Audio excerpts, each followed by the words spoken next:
बसच्या आत बसून कंडक्टर शिट्ट्या वाजवत रिवर्स घेत होता. हे म्हणजे उंटावरून शेळ्या आखण्यासारखं झालं. निदान आपल्या एसटीचे कंडक्टर खाली उतरून थोडं बघतात तरी. असो, सुंदरनगर मागे सोडलं आणि त्या क्षणी नजरेस पडला सुंदरनगरचा लेक.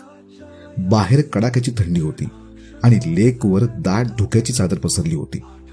इतकं नयनरम्य दृश्य होतं की खिडकीतून बाहेर बघतच राहावं असं वाटत होतं. याच प्रवासात HRTC बस सेवेचं एक वेगळं वैशिष्ट्य जाणवलं. इतकी लांब पल्ल्याची गाडी असूनही रात्रीच्या वेळी सुद्धा हात दाखवेल त्या प्रवाशासाठी बस थांबवत होते. यालाच म्हणतात प्रवाशांच्या सेवेसाठी.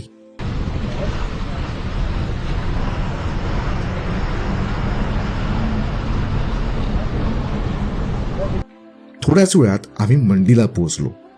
इथलं बस स्टँड पाहून अगदी महाबळेश्वरची आठवण आली. विशेष म्हणजे या ताईंनी मध्यरात्री इथून बस पकडली आणि यावरून हिमाचल प्रदेश महिलांसाठी किती सुरक्षित आहे याचा प्रत्यय आला. गाडीने पुन्हा वेग घेतला. आता पुढील टप्पा होता कुल्लू.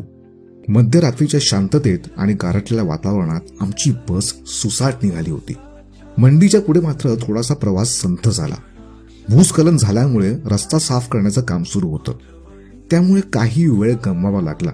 पण रस्ता मोकळा झाल्यावर बस पुन्हा फुल स्पीडने धावू लागली आणि आता आम्ही पोहोचलो सुप्रसिद्ध अटल टनलच्या पहिल्या टप्प्यावर. हा 2.5 किलोमीटर लांब बोगदा पार करताच समोर कुल्लूचं नयनरम्य दृश्य उलगडलं.